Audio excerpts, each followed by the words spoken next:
শুভেচ্ছা,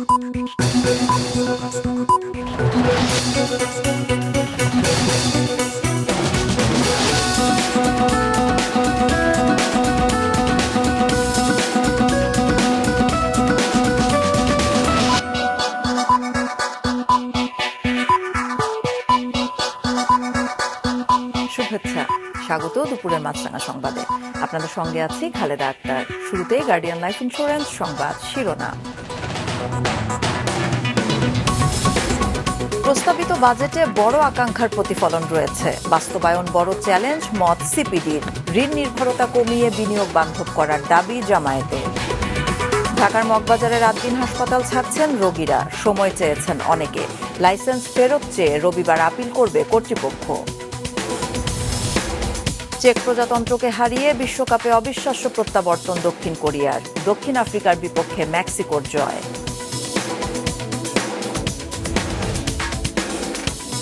শুনছিলেন শিরোনাম, এবার বিস্তারিত। প্রস্তাবিত বাজেটে করমুক্ত আয়সীমা নিম্ন আয়ের মানুষের বোঝা বাড়াবে। কালো টাকা সাদা করার সুযোগ, কর ব্যবস্থার ন্যায্যতায় ফেলবে নেতিবাচক প্রভাব।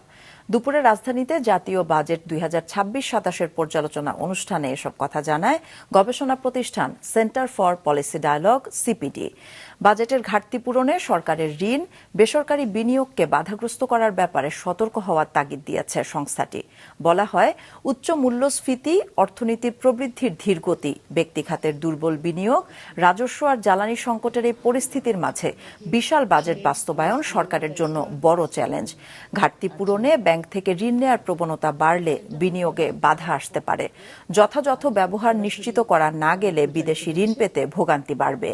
দেশীয় শিল্পে কর রেয়াত ও আমদানি পর্যায়ে কর সুবিধা উৎপাদন ও কর্মসংস্থান বাড়াবে বলে দাবি সংস্থাটির। তবে প্রাতিষ্ঠানিক সক্ষমতা ও দক্ষতা বৃদ্ধি ছাড়া বাজেট বাস্তবায়ন কঠিন হবে দাবি সিপিডির। প্রাতিষ্ঠানিক সক্ষমতায় বড় ধরনের পরিবর্তন আনতে হবে, জবাবদিহিতা আনতে হবে। আমাদের এই যে এডিপি যেগুলো আমরা এখন বাস্তবায়ন করছি, এটা আমরা সুশাসনের সাথে বাস্তবায়ন করা, সাশ্রয়ীভাবে বাস্তবায়ন করা, সময় মতো বাস্তবায়ন করা, এগুলোর জন্য জবাবদিহিতা নিশ্চিত করা। এই যে প্রাতিষ্ঠানিক সক্ষমতা বৃদ্ধি, দক্ষতা বৃদ্ধি, এই জায়গাগুলো হয়তো বা বাজেটে এই জায়গাগুলো হয়তো তারা বলেন নাই, কিন্তু এগুলো ছাড়া বাজেট ভালোভাবে বাস্তবায়ন করা যাবে না। ঘোষিত 2026-27 অর্থ বছরের বাজেট ইতিহাসের সবচেয়ে বড় ঘাটতি বাজেট বলে মন্তব্য করেছেন বাংলাদেশ জামায়াতে ইসলামীর সেক্রেটারি জেনারেল মিয়া গোলাম পরোয়ার। তিনি বলেন, বাজেটের প্রধান দুর্বলতা এটা একটা ঋণ নির্ভর ঘাটতি বাজেট। সকালে মগবাজারে দলের কার্যালয়ে তিনি আরও বলেন, এটা লুটপাটের বাজেট। জনগণকে দেখানোর জন্য উচ্চাভিলাষী বাজেট করা হয়েছে, আসলে ভেতরটা শূন্য। বাজেটের নতুন কর হার নিয়ে সমালোচনা করে তিনি বলেন, এই কর হার বাড়ানো নিম্নবিত্ত মধ্যবিত্তের উপর অতিরিক্ত চাপ তৈরি করবে। উচ্চাভিলাষী এই বাজেট সংশোধন করে বিনিয়োগ বান্ধব বাজেট প্রণয়নের দাবি জানায় জামায়াত। গণবিরোধী এই বাজেটের তীব্র নিন্দা জ্ঞাপন করছি। এই বাজেট প্রণয়নে কোনো ধরনের হটকারিতা জনগণ মেনে নেবে না। তাই অতি সত্বর অবাস্তবায়নযোগ্য, উচ্চাভিলাষী ও লুটপাটের সহায়ক বাজেট সংশোধন করে বিনিয়োগ বান্ধব জনকল্যাণমূলক বাজেট প্রণয়নের জন্য আমরা জামায়াত ইসলামীর পক্ষ থেকে আজকের এই সাংবাদিক সম্মেলনে জোর দাবি জানাচ্ছি। 6 নবজাতক মৃত্যুর ঘটনায় স্বাস্থ্য অধিদপ্তরের লাইসেন্স বাতিলের সিদ্ধান্তের পর মগবাজারের আদ্দিন হাসপাতাল ছাড়তে শুরু করেছেন রোগীরা। এদিকে লাইসেন্স বাতিলের সিদ্ধান্ত পুনর্বিবেচনার জন্য রবিবার আপিল করবে বলে জানিয়েছে হাসপাতাল কর্তৃপক্ষ। কর্তৃপক্ষ জানায়, গতকাল পর্যন্ত ভর্তি 416 জনের মধ্যে হাসপাতাল ছেড়েছে 173 রোগী।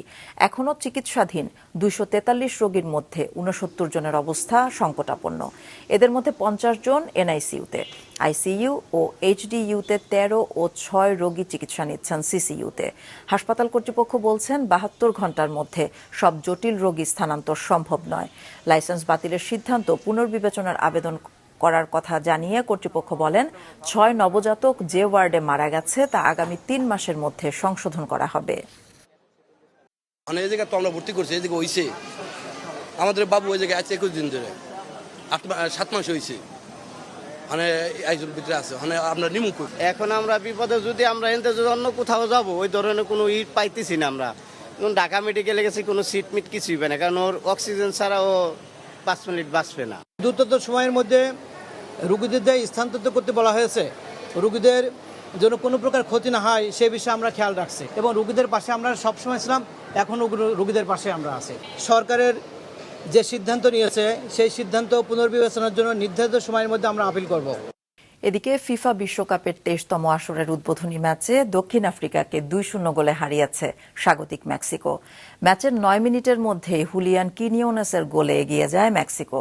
প্রথমার্ধে গোল একটাই, বিরতির পর ব্যবধান দ্বিগুণ করে দক্ষিণ আমেরিকার দলটা। ম্যাচ জুড়ে চলে লাল কার্ডের মহড়া।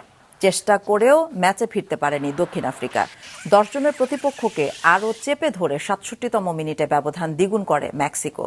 রবের্তো আলভারাদোর ডান দিক থেকে বাড়ানো দারুণ এক ক্রস দূরের পোস্টে পেয়ে হেডে গোলটি করেন হিমেনেস। 16 বছর পর এবার বিশ্বকাপে ফিরে উদ্বোধনী ম্যাচেই একই প্রতিপক্ষের বিপক্ষে হেরে বিশ্বকাপ শুরু করল south Africa.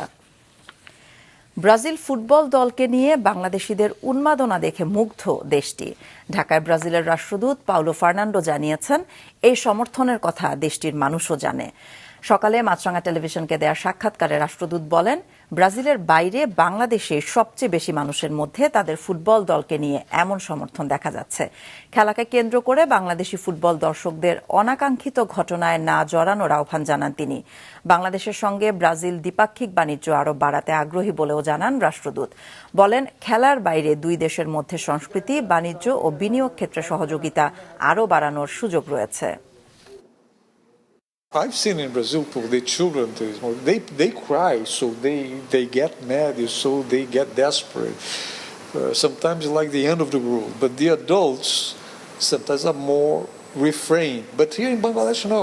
I saw like grown-ups, really, feeling the fall of Brazil like it was like it's a defeat for Bangladesh, right? I thought, okay, this connection should be better exploited by both countries.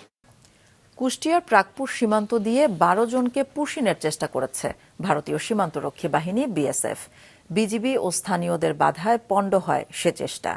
এদিকে push in ঠেকাতে সীমান্তের সর্বোচ্চ সতর্ক অবস্থানে BGB, পাশাপাশি সহায়তা করছে গ্রাম police, স্থানীয় বাসিন্দা ও আনসার ভিডিপির সদস্যরাও। বিস্তারিত ডেস্ক রিপোর্টে। সীমান্তবাতি নিভিয়ে কুষ্টিয়া দৌলতপুরের প্রাকপুর সীমান্তে 12 জনকে পুশিনের চেষ্টা করে বিএসএফ। শূন্যরেখায় হাজির করা ওই 12 জনের মধ্যে 4 শিশু, 4 নারী ও 4 জন পুরুষ রয়েছে। বিজিবি জানিয়েছে, ভোরে ভারত অংশের সীমান্তবাতি বন্ধ দেখে স্থানীয় বাসিন্দা ও বিজিবির টহল দলের সদস্যদের সন্দেহ হয়। পরে প্রাকপুর সীমান্ত দিয়ে 12 জনকে বাংলাদেশে প্রবেশের চেষ্টা করতে দেখে থামিয়ে দেয় বিজিবি। এরপর তারা শূন্যরেখা থেকে সরে গিয়ে ভারতের নদিয়ার করিমপুরের চর মেঘনা এলাকায় অবস্থান নেয়। ইন্ডিয়ান কিছু মানুষকে পুশিন করার চেষ্টা করে বাংলাদেশ সীমানায়। খবর পাওয়ার সাথে সাথে আমরা আমাদের প্রাকপুর বিওপি কমান্ডার সাহেবকে খবর দেই। ওনারা এখন পর্যন্ত বিজিবি এপারে আসতে দেয় নাই, ওনারা পাটের ভয়ের ওখানে বসে আছে এবং বিএসএফও ওনাদেরকে লিখছে না। গেল সপ্তাহে মেহেরপুরের তেঁতুলবাড়িয়া সীমান্তে পুশিনের চেষ্টা রুখে দেয় বিজিবি। পাশাপাশি সীমান্ত এলাকায় বসবাসকারী বাংলাদেশিদের সতর্ক ও সচেতন করতে মাইকিং অব্যাহত রেখেছে বিজিবি। পুশিন এখন পর্যন্ত এখনো করেনি বিএসএফ। এখনো বিডিআররা অনেক পরিশ্রম করছে, তারা রাত দিন সমানে ডিউটি করছে। বিজেপি তো ওনাদেরও খাওয়া যায় না, সব পাবলিক আমরা সহযোগিতা করছি, 24 ঘন্টা ওনারা টহল। এক সপ্তাহ আগে দিনাজপুরের হিলি সীমান্তে বিএসএফ এর পুশিনের ব্যর্থ চেষ্টার পর গ্রাম পুলিশ, বিজিবি ও স্থানীয়দের সমন্বয়ে অব্যাহত রয়েছে সীমান্ত পাহারার কাজ। ইন্ডিয়ান মানুষ কেন বিনা পাসপোর্টে আর কেন ঠেলে দিবে বাংলাদেশে? আমাদের বাংলাদেশে এমনি মানুষ অতিরিক্ত বেশি। বিএসএফ আমাদের এদিক দিয়ে পুশিং এর চেষ্টা করতেছিল। এর আগে 5 জনের পুশিং এর চেষ্টা করেছে, এটা ব্যর্থ হয়েছে। আমাদের বিডিআর কঠোর অবস্থাতে থাকার কারণে এটা ব্যর্থ হয়েছে। এদিকে চাঁপাইনবাবগঞ্জ সীমান্ত এলাকায় পুশিন ঠেকাতে বিজিবির সাথে যোগ দিয়েছে আনসার ভিডিপির সদস্যরা। এতে জোরদার হয়েছে তল্লাশি, টহল ও গোয়েন্দা নজরদারি। চুয়াডাঙ্গার 113 কিলোমিটার সীমান্তবর্তী এলাকায় টহল ও নজরদারি বাড়িয়েছে বিজিবি। সাদিকুর রহমান সিদ্দিকী, মাছরাঙা নিউজ ডেস্ক। সীমান্তে পুশিন সহ সব সমস্যা আলোচনার মাধ্যমে সমাধান সম্ভব বলে জানিয়েছেন ঢাকায় নিযুক্ত ভারতীয় নতুন হাইকমিশনার দীনেশ ত্রিবেদী। বলেন, দুই দেশের জন্য যেটা ভালো হয় সেটাই করা হবে। সকালে ভারতের পেট্রাপোল হয়ে বেনাপোল বন্দরে পৌঁছালে নোম্যান্সল্যান্ডে তাকে অভ্যর্থনা জানান স্বরাষ্ট্র মন্ত্রণালয়, ভারতীয় দূতাবাস ও বেনাপোল স্থলবন্দরের প্রতিনিধিরা। এ সময় দুই দেশের খেলাধুলা, স্বাস্থ্য, তথ্য প্রযুক্তি সহ প্রায় সব বিষয়ে একসাথে কাজ করার আশাবাদ জানান ভারতীয় হাইকমিশনার দীনেশ ত্রিবেদী। বলেন, দুই গণতান্ত্রিক দেশের শক্তি এক হলে তা বিশ্ব শক্তিতে পরিণত হবে। আপনার একটা বাংলাদেশের স্ট্রং ডেমোক্রেসি, আমাদেরও স্ট্রং ডেমোক্রেসি, দুই ডেমোক্রেসি মিলে গেলে একটা ওয়ার্ল্ড পাওয়ার হয়ে যাবে, একটা পুরো ইকোনমিক ওয়ার্ল্ড পাওয়ার হয়ে যাবে। কিন্তু এই মেলামেশাটা দরকার, আর এর জন্যে আমার যা দায়িত্ব আছে আমি নিশ্চয়ই পালন করব, কিন্তু আপনার সাপোর্ট থাকা দরকার, ওর ছাড়া কিছু হতে পারে না। শিক্ষা, কঠোর পরিশ্রম ও দক্ষ মানব সম্পদ গড়ে তোলার মাধ্যমে একটি দেশ উন্নতির সর্বোচ্চ শিখরে পৌঁছাতে পারে বলে মন্তব্য করেছেন স্থানীয় সরকার মন্ত্রী মির্জা ফখরুল ইসলাম আলমগীর। সকালে ঠাকুরগাঁও শহরের শহীদ মোহাম্মদ আলী স্টেডিয়ামে বাংলাদেশ চীন মৈত্রী উদ্যোগের আয়োজনে শিক্ষা উপকরণ বিতরণ অনুষ্ঠানে তিনি কথা বলেন। মন্ত্রী বলেন, আজকের শিশু আগামী দিনের ভবিষ্যৎ, তাদের শিক্ষিত করে গড়ে তোলা সমাজের সবার দায়িত্ব। বর্তমান সরকার শিশু শিক্ষা নিয়ে কাজ করছে বলেও জানান মন্ত্রী। কোন জাতি কখনো এমনি উন্নত হতে পারে না। আজকে চীন যে উন্নত হয়েছে তার নিজের চেষ্টায় উন্নত হয়েছে, তার ছেলে মেয়েদের লেখাপড়া শিখে এবং আরো বেশি করে কাজ করে তার উন্নত হয়েছে। আমাদের শিক্ষক শিক্ষিকা যারা আছেন তাদের উদ্দেশ্যে যে আপনারা আপনাদের স্কুলের বাচ্চাদেরকে সেইভাবে তৈরি করবেন যেন তারা বড় হয়ে দেশের জন্য কাজ করতে পারে। দিনাজপুরের হিলিতে জনবল ও ওষুধ সংকটে স্থবির হয়ে পড়েছে প্রতিটি ইউনিয়ন স্বাস্থ্য ও পরিবার কল্যাণ কেন্দ্রের চিকিৎসা কার্যক্রম। এতে পর্যাপ্ত স্বাস্থ্যসেবা থেকে বঞ্চিত হচ্ছেন স্থানীয়রা। হিলি রিপোর্টার হালিমাল রাজির পাঠানো তথ্য ও ছবি নিয়ে ডেস্ক রিপোর্ট। দিনাজপুরের হাকিমপুরে মোট 3টি ইউনিয়ন স্বাস্থ্য ও পরিবার কল্যাণ কেন্দ্রে বর্তমানে সব মিলিয়ে মাত্র 20 জন কর্মরত রয়েছেন 47টি পদের বিপরীতে। এগুলোর মধ্যে মেডিকেল অফিসারের পদ শূন্য থাকায় প্রসূতি সেবা ও টিকাদান কার্যক্রম ব্যাহত হয়। সবচেয়ে বেশি ভোগান্তি পোহাচ্ছেন সেবা গ্রহীতারা। এখানে আগে আমরা রুগী নিয়ে আসতাম, এখানে ওষুধপত্র সবকিছুই পেতাম। এখন দেখতেছি ডাক্তার নেই, এই জায়গাটা এখন জরাজীর্ণ ভাবেই পড়ে আছে। এখানে কোনো ডাক্তার নাই দীর্ঘ 10 বছর ধরে। যদিও একটা আসে মাসে বা সপ্তাহে একদিন আসে, আসার পরে সর্বোচ্চ 5 থেকে 10 মিনিট সময় দেওয়ার পরে উনি আবার চলে যায়। এদিকে জন্ম নিয়ন্ত্রণ সামগ্রী, ওষুধ ও আধুনিক চিকিৎসা কার্যক্রমের অভাবে 13 থেকে 14 কিলোমিটার দূরের উপজেলা স্বাস্থ্য কমপ্লেক্সে চিকিৎসা নিতে বাধ্য হচ্ছেন অনেকেই। দেশের অনেক উন্নতি হয়, কিন্তু আমাদের এই সেন্টারটার, কমিউনিটি সেন্টারটার কোনো উন্নতি কেউ গুরুত্ব দেয় না। আমরা এই সেবা থেকে বঞ্চিত। দীর্ঘদিন যাবত এখানে কোনো ডাক্তার আসে না, রোগীও দেখতেছে না। এই পর্যায়ে আমাদের সাধারণ মানুষ যারা আছে তাদের খুব সমস্যা হয়ে যাচ্ছে। এ বিষয়ে ঊর্ধ্বতন কর্তৃপক্ষকে জানানো হয়েছে বলেন পরিবার পরিকল্পনা কর্মকর্তা। আমাদের লোকবল সংকট থাকা সত্ত্বেও স্বল্প সংখ্যক জনবল দিয়েই জনগণের কাছে পরিবার পরিকল্পনা বিভাগের সেবা কিভাবে পর্যাপ্তভাবে পৌঁছানো যায় সেই চেষ্টা আমরা করছি। হাকিমপুরের প্রায় 1 লাখ মানুষের স্বাস্থ্য সেবার অন্যতম ভরসা আলীহাট, বোয়ালদার ও খোট্টা মাধবপুর ইউনিয়ন স্বাস্থ্য ও পরিবার কল্যাণ কেন্দ্র। মাছরাঙা নিউজ ডেস্ক। খুলনার সিটি মেডিকেল কলেজ হাসপাতালে গতরাতের অগ্নিকাণ্ডের পর আজ সকাল পর্যন্ত ভর্তি 2 শতাধিক রোগীকে নগরীর বিভিন্ন হাসপাতালে স্থানান্তর করা হয়েছে। গতরাত 9টার পর হাসপাতালের নিচতলার জেনারেটর কক্ষে আগুনের সূত্রপাত হয়। স্থানীয় বাসিন্দা, ফায়ার সার্ভিসের সদস্যরা রাতেই বেশ কিছু জরুরি রোগীকে খুলনা মেডিকেল কলেজ হাসপাতাল সহ বিভিন্ন হাসপাতালে স্থানান্তর করে। ফায়ার সার্ভিসের 12টি ইউনিট প্রায় 2 ঘন্টার চেষ্টায় আগুন নিয়ন্ত্রণে আনে। ক্ষয়ক্ষতি নিরূপণে তদন্ত কমিটি গঠন করেছে ফায়ার সার্ভিস। হাম উপসর্গ নিয়ে প্রতিদিনই দেশের সরকারি বেসরকারি হাসপাতালে ভর্তি হচ্ছে শিশুরা। গত 24 ঘন্টায় নোয়াখালীতে নতুন করে হাম উপসর্গ নিয়ে হাসপাতালে ভর্তি হয়েছে 29 শিশু। নোয়াখালী জেনারেল হাসপাতালের 2টি ওয়ার্ডে আইসোলেশনে আছে 94 জন। লক্ষ্মীপুর ও সিরাজগঞ্জে 23 জন করে নতুন রোগী ভর্তি হয়েছে। উপসর্গ নিয়ে আরও 17 শিশু ভর্তি হয়েছে ময়মনসিংহ মেডিকেল কলেজ হাসপাতালে।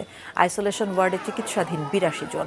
উপসর্গ নিয়ে মানিকগঞ্জের 3টি হাসপাতালে 12, নরসিংদীতে 8, ব্রাহ্মণবাড়িয়ায় 11, যশোর ও চাঁপাইনবাবগঞ্জে 5 জন করে নতুন রোগী ভর্তি হয়েছে।